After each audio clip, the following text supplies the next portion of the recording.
nke bụ eziokwu obodo that na ugboro ne ka o si adụ mba n'anya wee mara ife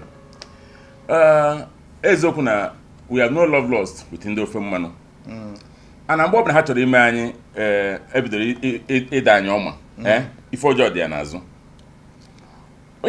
ihe na-agba nghala ya bụ that na if experience ị na-enwego with them na-abụ backstabbing Came from before the war, about 1966. The counter coup was planned na Mwapo Hall in Ibadan. By Awolowo. Emecha ndị army sentence here for treasonable felony in Calabar prison. Onoyi na Ojukwu bail o yesi na nso wado ho. Say ngwa pụta o say opụta na nye ke obodo onye ọbụla anọ ibe. Onye ona ha na be gas straight to Dodon Barrack.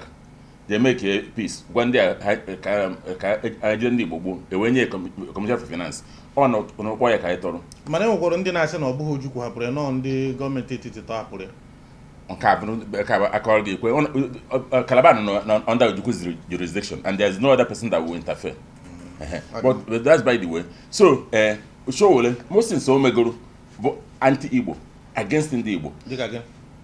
That's so many things. So, I let her say overnight. I'm going to love lost. My election will be going so. I'm going to hit.